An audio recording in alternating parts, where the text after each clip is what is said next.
Blessings, everybody. Welcome back.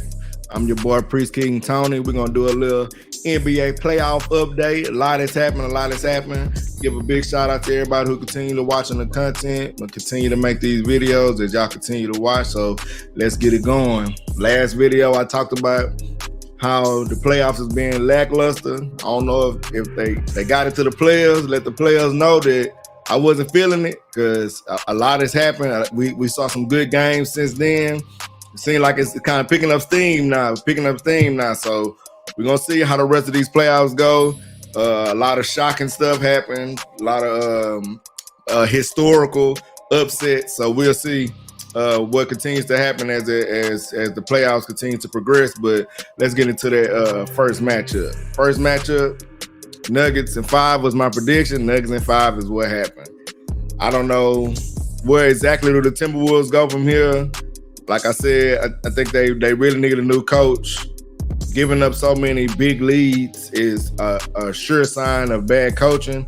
I think there's a difference in coaching. I think you have foundational coaches that can come in, establish the culture, help to get the players to a certain level, but then you need somebody that's going to take the players to the next level. Now, I can't specifically say who their coach is, who they might have in mind, but I think the Timberwolves have peaked to a point. You saw as the series went more and more on, you saw it seemed like Cat and Gobert can really play together. And you saw Anthony Edwards, he came into the postseason with an injury, and I think he started to feel more and more like himself as the series went on. We saw the Game 4 overtime game. It was a really exciting game. Anytime you go to overtime, it had to be a good game. But you saw that the Timberwolves gave up the big lead to let the Nuggets even force overtime, and then backdoored that in overtime. They had a 7-point lead, I want to say, and let the Nuggets get back in the game, and they just was able to put it off because Ant stepped up. Even in Game 5, they had a lead late, and you just saw the Nuggets.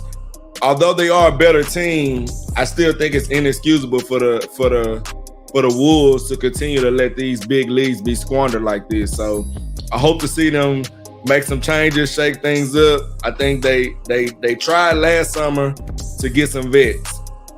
They got vets like Kyle Anderson who missed Game 5. They got Mike Conley. They got guys who could come in and be a steady force, but even with that, with respect to coaching, you still have to let the coaches coach. So I don't know if that's what was going on, but this team still seems like it's just a dumb team. It's hard to give another adjective to them, but that's what it seems like. And I like I said, I hope in the future we get to see this team with a better coach to see what they really can do before they break them up. I don't think it's break them up. I think they showed that if you give them time, they can get better. And I think Cat and Gobert might look like something in the future. We'll see. But it's all going to depend on them making a change, them getting a better coach, because right now, Finch just ain't it. This the historicalness coming in right now, what I was talking about. So we saw, I think last time in the video, we had only got up to Game 3. So in Game 4, Jimmy Butler went crazy. Now, me being from Houston, of course, I'm a Jimmy Butler fan to a certain extent. I got my true person that I follow, which we'll talk about him later. But I love Jimmy Butler's game. When people say that player has that dog in him, Jimmy Butler has that dog in him. So we saw in Game 4, he really willed his team to victory. It's not a lot of times in history we could say somebody truly willed their team to victory, but we saw Jimmy Butler just did not want them to lose that game. You saw at the end of the game, he was all crunk like D-Wade, this my house. Of course he didn't say house, but you know how that go. But we saw Jimmy Butler really willed his team to win. Now, I picked Bucks in 5, but this series really went the other way. The Heat ended up winning in 5 as we saw them close the game out last night in overtime. Jimmy Butler hit the bucket for them to go to overtime, which it was a push-off if you ask me. He did push off to get the space to hit the oop, but even still, the Heat was able to prevail. The Bucks didn't even get a shot up. And I do want to talk about Giannis, throwing the ball away. When they gave Giannis the ball, you saw how he hot potatoed the ball out of his hand because he had a horrible night from the line. If he makes those free throws, they probably win this game. And it was shocking because Giannis usually doesn't shrink in those moments. You know, he talked to the reporter after the game. The reporter asked him, was this season a failure? With how much regular season success they had, and then to go home in 5 games, was this season a failure? And, you know, Giannis kind of snapped at her a little bit. You know, he was saying, in sports, there is no failure. It's only steps to success, which I feel you, my boy. I feel you. So I'm not going to be the one to call it a failure either, but the expectations that this team had, y'all came short of them. Let's just say that. So hopefully it's more winning coming down the line for y'all, more success, because right now the Heat was successful in this series. Now, I'm going to be fair, and I'm going to say, you know, with Giannis missing time in the series, it did change the series. I don't think the Heat win in 5 if Giannis plays every game, but injuries is a part of the game, unfortunately, and the Heat took advantage. The Heat seized the moment. Jimmy Butler continues to be playoff Jimmy. One thing about Jimmy, man, it doesn't matter the year that he has. Usually in the playoffs, he always steps up. The one year that they lost to the Bucks in the first round, I think he had a bad series, but other than that, usually in the playoffs, Jimmy usually shows up and he shows out, and I applaud him for that. You know, I'm happy for him. I would have liked for the drama of the postseason to see the Bucks go forward, but the Heat did what they were supposed to do. It's a well-run organization, well-coached. They always show up, even with missing that 6 man. They still found a way to win this series in less than 6 games. So shout out to them, the first play-in team to ever win a series. So we see that that's only gonna make it more possible for the owners to make a case to keep the play-ins if it ever would come up that they want to get rid of it. This is kind of evidence that the process is working, right? It's showing that even though it seems unfair for you to earn the 7th or the 8th seed and then still have to play to keep it, it seems like it's working out in their favor, because then you get teams like this who are genuine Cinderella stories because they was not supposed to be there. So then now they get there, and then you see an 8 seed be the 1 seed, regardless of the context. That all is going to be remembered mostly is that the 8 seed beat the 1 seed. It's not as monumental as when Dallas lost to the Warriors, but it's still a big deal because it's never happened before. A play-in team has never won a series, and for the first time this year, we saw it happen. So, shout out to the Heat. They going to the semifinals. Bucks. I think their main issue is really just health. Like I think Drew had a good year. The team really pretty much had a good year. Joe Ingles was a good pickup. I think at the end of the day, their downfall was health. Chris Middleton missing so much time in the regular season. He never really seemed to get his rhythm back fully. Although, you know, he had solid performances, but it wasn't like the championship year Middleton where you can kind of feel his force in the game. And then of course Giannis missing time, but with Hero missing time too, it's not to say that it may be even, but the Heat can't say that they was at full strength either. So we'll see where Milwaukee goes from here. I don't know if Mike Bud is gone now. Do you get rid of Mike Bud? But to get out-coached by Eric Spoelstra, there's not really nothing to be ashamed about. He's one of the best to ever do it. So we'll see what kind of moves Milwaukee makes in the offseason. We'll do an offseason preview when we get to that point after the finals is over. But right now, I just want to say congratulations to the Heat, first play-in team to win one. We'll see how far they can make it. Okay, all right. Lakers and Grizz. This is a marquee matchup, of course, because it's got LeBron James in it. Then Ja Morant used to be the darling of the NBA, but it seems the NBA do not love Ja Morant anymore. If you watching these games, you see calls that Morant used to get, he is not getting those calls anymore. Not all those calls going to Austin Reeves. Hillbilly Kobe is getting the superstar whistle, and it really helped him out in Game 4. I think in Game 4, the refs played a big part in the Lakers pulling their victory off. You know, Lakers fans, of course, not going to agree with me, and then, you know, people going to say you know, you can't let the refs decide the game. You need to just play to get the win so that the refs not a factor. But at the end of the day, the refs are participants in the game in a sense. But we saw the Lakers and the Grizz went to overtime. Bron had 20 and 20. They didn't really get nothing from AD until the overtime period, and I think at the end of the fourth. But we saw that it expended so much energy for them to win Game 4 that in Game 5, LeBron really looked gassed. Like, he looked old, like Dillon Brooks said. He really did look old. AD went off.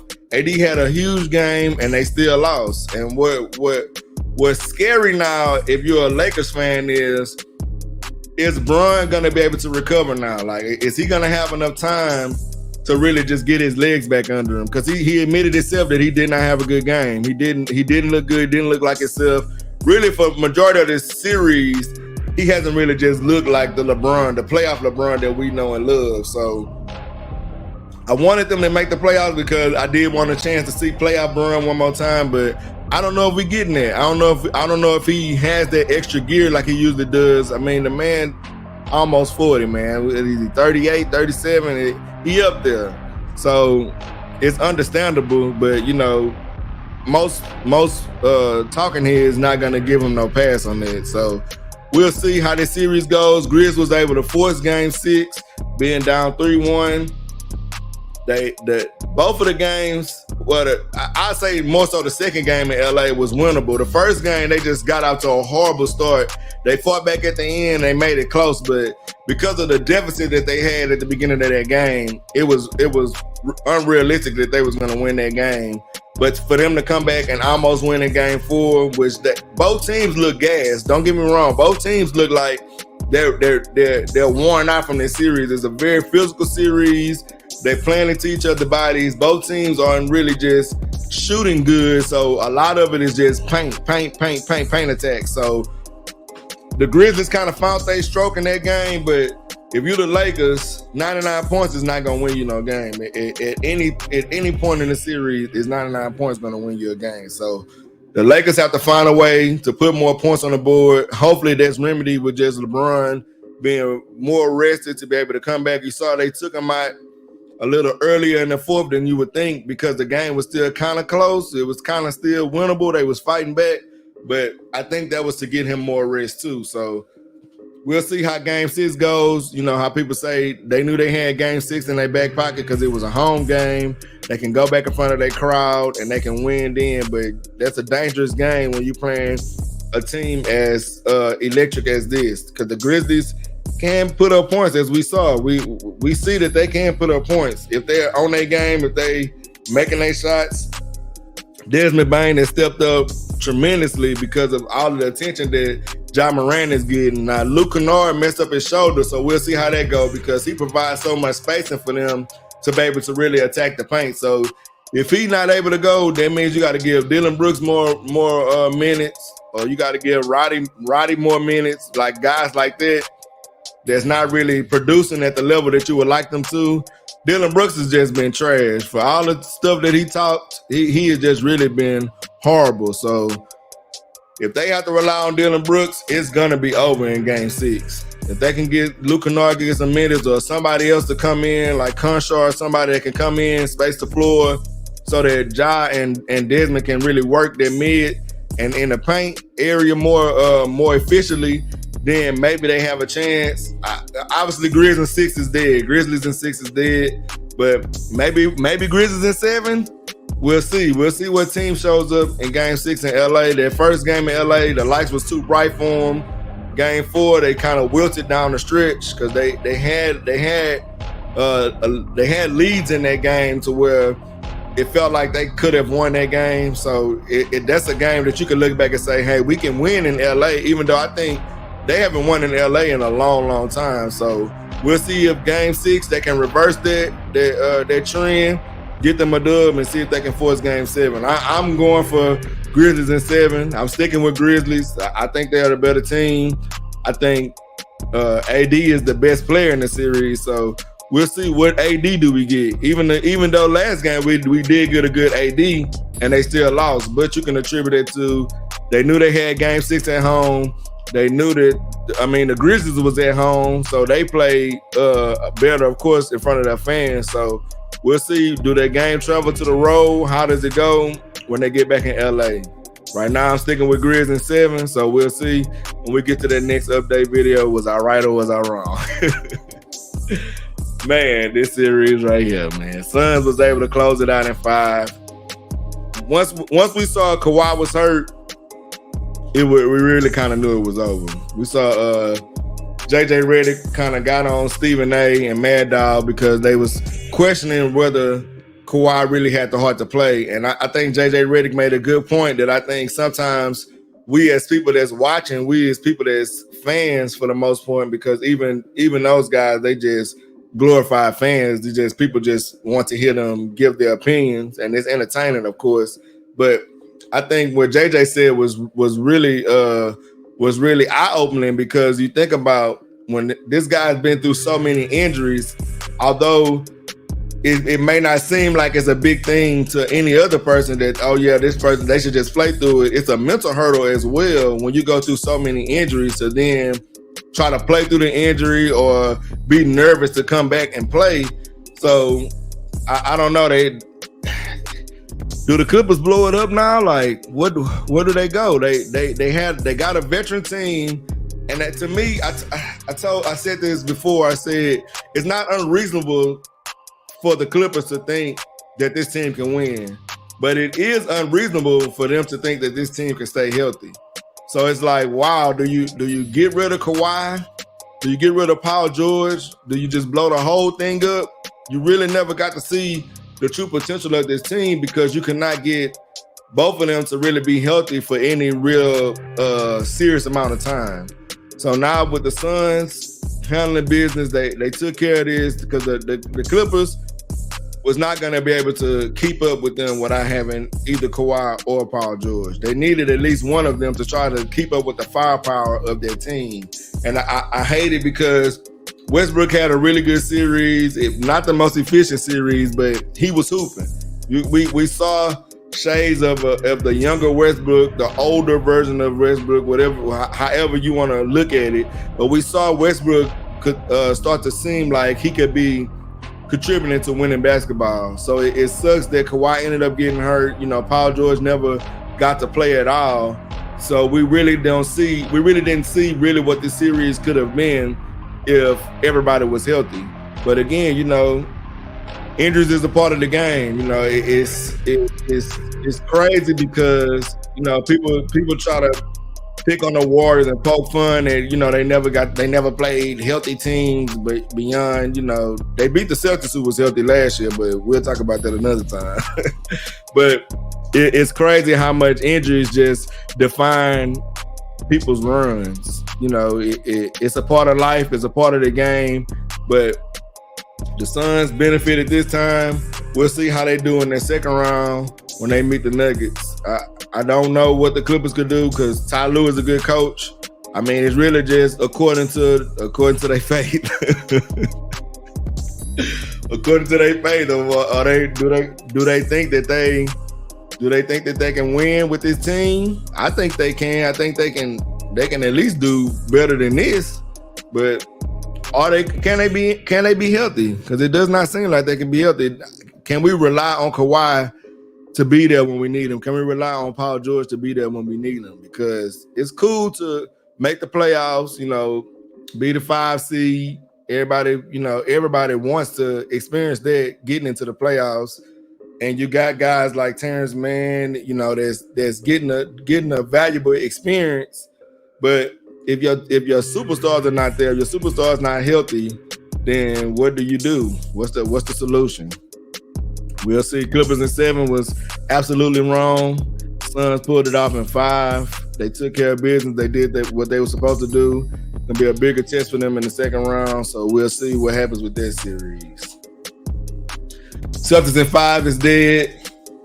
This is another series that I complained about, but Game 5, man, Ice Trae showed up. Ice Trae, He put the team on his back. He willed the team to victory in this one, to be honest. That three he shot at the end of the game, I thought it was off, but it was nothing but the bottoms, as they say. Trae Young got them a game 6 at home. That's gonna happen tonight. We'll see what happens with that game.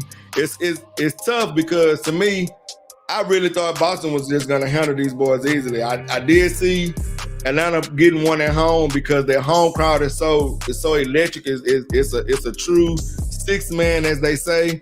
But now with them winning another game, does doubt start seeping in? Does Boston start to, second guess? Do they start to get tight? How do they respond to the Hawks coming back and winning that game? Because Boston should have won that game. They had the lead late, but Trae Young just did not want to lose that game. So we'll see. In game 6, can they take care of this game? I made fun of the Nuggets because I said if you lose the game to the Timberwolves, then I can't see you as a true championship contender. So then now does that apply to the Hawks? Because the Hawks got 2 wins. Nah, it don't apply because the Timberwolves, not supposed to lose to them boys. I'm sorry, them boys is as dirt as a playoff team can be. So I'm not giving you that. Not giving you that. The Hawks is a more understandable loss. But I think the Hawks is a well-built team. We'll see how this series go. I don't want to give them the off-season preview. What should they do? Because the series really not over. So we'll see. We'll see what happens tonight. Do the Celtics handle business and end it in 6? Get ready to see Philly in the next round, or do the Hawks force game 7 back in Boston where they just got a dub? So I think if you're Boston, you want to take care of business tonight. Obviously, you want to take care of business in game 5, but we'll see what takes place. We'll see what version of these teams show up. Will Boston be dominant like they were in some of the earlier games, or will the Hawks show their resiliency? Will they fight to force this game 7? We'll see tonight. Cavs and Sixers dead all the way. Knicks came and took care of business.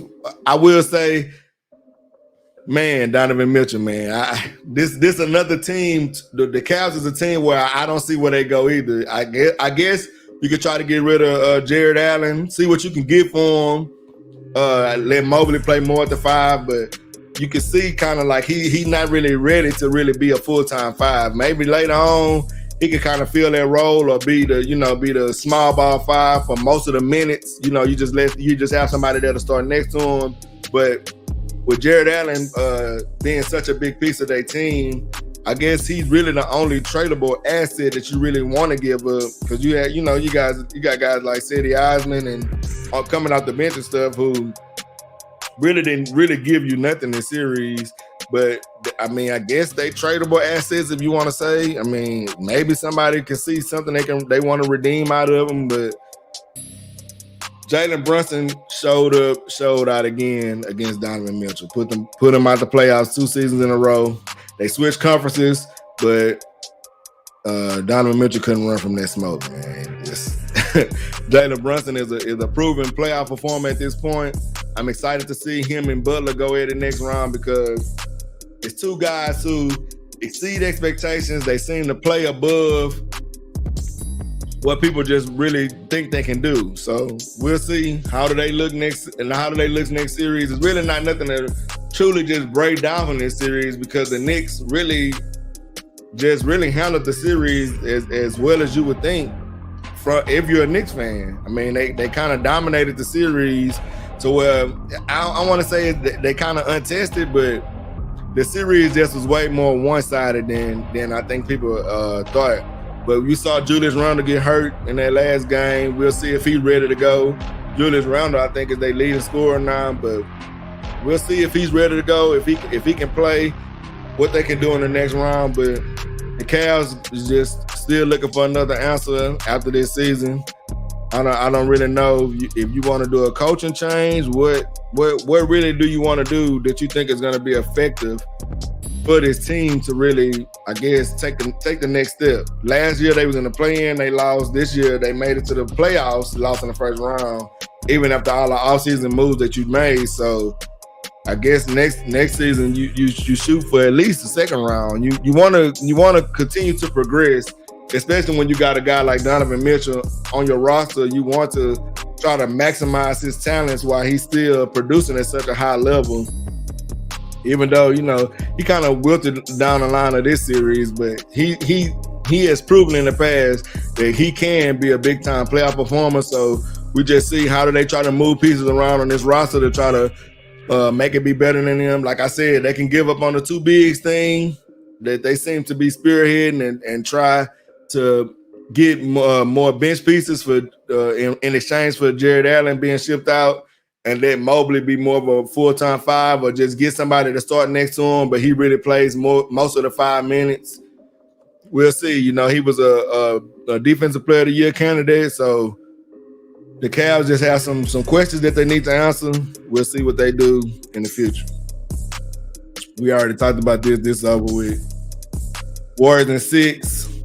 Still sticking with it, baby. Still sticking with it, baby. Hold on. Y'all see the shirt? Y'all see the shirt? Y'all see my boy? It's night time. You know, and it's funny because I was thinking when I was watching Game 5. I think Curry is really thinking about that he doesn't want to do this year. I think that was special for last year's run, and I don't know if he's gonna put it out this year. I think that was just for last year because of how special that run is. I think he's just gonna let it stay there. But this series continues to be the best series of the playoffs, even with the Game 3 blowout. We saw Game 4, Curry pulled the Chris Webber. They almost choked that game away, but the Warriors was able to hold on. And then all the odds was on Game 5. Can the Warriors win a road game? Can the Warriors win a road game? And we saw how Steph Curry said, they said Draymond got a history. The Warriors got a history too. 28 straight series, they have won a road game. They might not have been a good road game, a good road team in the regular season, but playoffs is a whole new ball game. They only got to win 4 games on the road, max. Well, not max, but minimum, I would say, in the playoffs to win a ring. So we saw they took care of this in Game 5. De'Aaron Fox, man, I don't know if something was really wrong with the man finger or not. You know, it did not look like it. He started off, he hit his first 3 threes, nothing but net, cashing the nets out. Like it was really special. You know, you could say it was momentum. I think they held him to 9 for 25, something like that, 24 points. He didn't really have a super crazy game, but he played well. It wasn't like you could just see, the injury is just making this big difference in his performance. But you saw later in that game, Malik Monk started trying to take over. I think he might have talked to De'Aaron Fox because you saw most of those clutch possessions that usually seem like De'Aaron Fox would have the ball in his hand. Malik Monk tried to take the charge, and he was there. They was fighting. They was in the game. But the Warriors showed their championship medal. They took care of business. They got one on the road. Now they get to go back home and see can they close this team out. I don't think it's just done like how people say, but I think it's done. I pick Warriors in 6. Like we saw this movie before. When the Warriors face adversity, they respond, and I think they responded in a big way to win 3 games straight. But the Kings are going to be desperate. Sacramento is going to be really, really desperate, right? So we see how this team has responded and been resilient so far in this series. So we'll see what kind of performance we get. I don't think the Kings is a lay-down team. I think especially with them having Mike Brown as a coach, they definitely not going to just lay down. So I think the Warriors going to have a fight on their hands, but I think them having a home crowd on their side, being one of the better home teams all season, you know, even if we go back to the last playoff run, they only lost 1 game at home, and that was to Boston in the finals. So this team knows what they need to do to win. Are they going to execute it? Do you take advantage and go ahead and close these boys out, or do you play around with the opportunity and then have to go back to Sacramento and win another road game? I think because of that sense of, because of that fact, I think the sense of urgency is going to be there for them to just go ahead and execute, be sharp at home, ride the wave of the fans. I think it's an early game. Curry try to tell the people to get off work early so they can be at the game. But Warriors in 6 was my pick. I'm sticking with Warriors in 6. I think the Warriors going to take care of business. I think they kind of figured these guys out to a certain extent. It's just going to depend on, are the Warriors knocking down their shots? Are they making their rotations? How much fight is left in the Kings? We'll see. We'll see how does it go. Sabonis has been a total non-factor. So is this the game where Sabonis finally gets going? It's a lot of things that make this series still be intriguing, especially with the games being so close up to this point. Outside of Game 3, I think that's what makes that's what still gives the intrigue there to where it makes us want to still see what's gonna happen. But I got Warriors in 6. My boy's gonna pull it off. The road to the repeat is still on, baby. The road to the repeat is still on. Let's take care of business in Game 6. Get Curry his 5th, man. Second round preview. Knicks and the Heat. Let me make this a little bigger. Knicks and the Heat. The head-to-head record, Knicks was 3-1. Leading scorer on the Knicks is Julius Randle. Leading scorer on the Heat is Jimmy Butler. I know Julius Randle is the leading scorer on this team, but this team is only going to go as far as Brunson can take them. As far as Julius Randle being hurt, we don't really know. We haven't really heard nothing yet, so we'll see what comes from that. Is it more serious than what it looked like, or is he going to miss time? But these are two guys that really show that they want to win. Two guys that really show that they're going to give it their all the time, in Butler and Brunson. So I think this series is going to be exciting, even though it's going to be a real defensive series. It's going to be a lot of low-scoring games. It might be a lot of 99, 97s, 101, 99, 101, 95, like that. I don't see no big high-scoring numbers team-wise, but you might see some exceptional performances from Butler and Brunson, because one thing, these teams are sort of like a mirror match in a way, because they both are defensive-minded teams. They really hang their hand on defense, and they both struggle to score points. So we're gonna see who can score just a little bit more.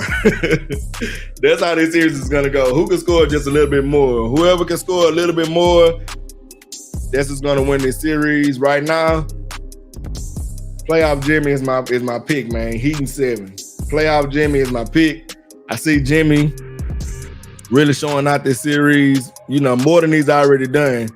I think he's seeing the moment in front of him, and I trust him a little bit more to seize it. Even though I'm saying Heat in 7, so it's really a toss-up series, because like I said, it's pretty much a mirror match. They both gonna struggle to score points. It's not gonna be a pretty series. It's not gonna be exciting because they're scoring points. It's gonna be exciting because the games are gonna be close, because they both are struggling to score. So we'll see how this series go. I got Heat in 7. I think these series start on Saturday, because you still got the Game 6s going on. Even though they're not really waiting on that, they scheduling the games how they schedule the games. But both of these 2 games that's already set are set for Saturday. So we see Heat in 7 right here. Jimmy Butler gonna show up once again. Get the Heat to the Eastern Conference Finals. Nuggets and Heat. I mean Nuggets and Suns. I said Heat. Nuggets and Suns. You see the popcorn. Now this is gonna be probably the opposite of the other side. This probably gonna be a lot of offense and not really that much defense. Neither one of these teams are really gonna struggle to score, but they probably are gonna struggle to get stops.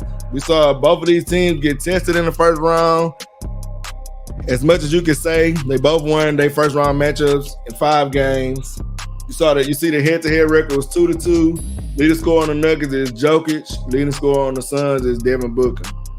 We saw Devin Booker play an increased role in this first round series. He's more of a ball handler. He's really the primary defender now on the wing, because they don't have Mikal Bridges anymore.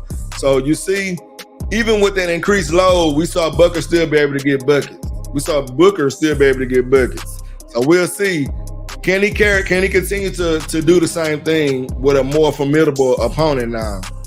The Nuggets last year, you know, Jokic won MVP. Everybody thought they was a good team if Murray and MPJ was healthy. So now we get to see they're healthy. Are they going to be able to withstand these Suns? Are they going to be able to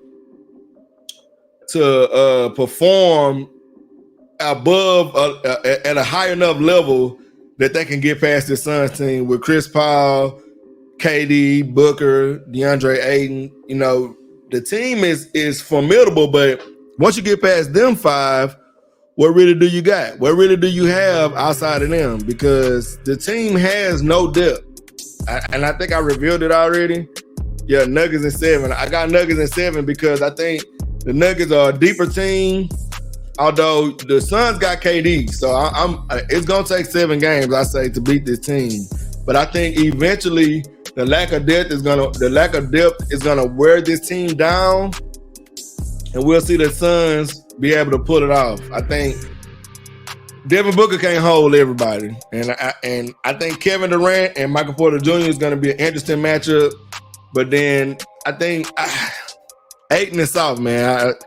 I said it before. I'm gonna say it again. I just think he's too soft. I think Jokic he might not have his way with Ayton, but I don't think Ayton is gonna be as big of a deterrent as Rudy Gobert was. Because even though Rudy Gobert is trash, and I've said it before, the defensive player of the year, whatever, I think the man is overrated. But he is strong. He does fight. He has more fight in him than Ayton. So we'll see how does that matchup go. You know, maybe something can click in his mind, and you see a more stronger version of Ayton to help them win this series. But I think the Nuggets are deeper, even though the Suns have the star power. I see Nuggets in 7, man. We'll see how does this series really go when it starts on Saturday. You know, the first game of the series is usually feel like games.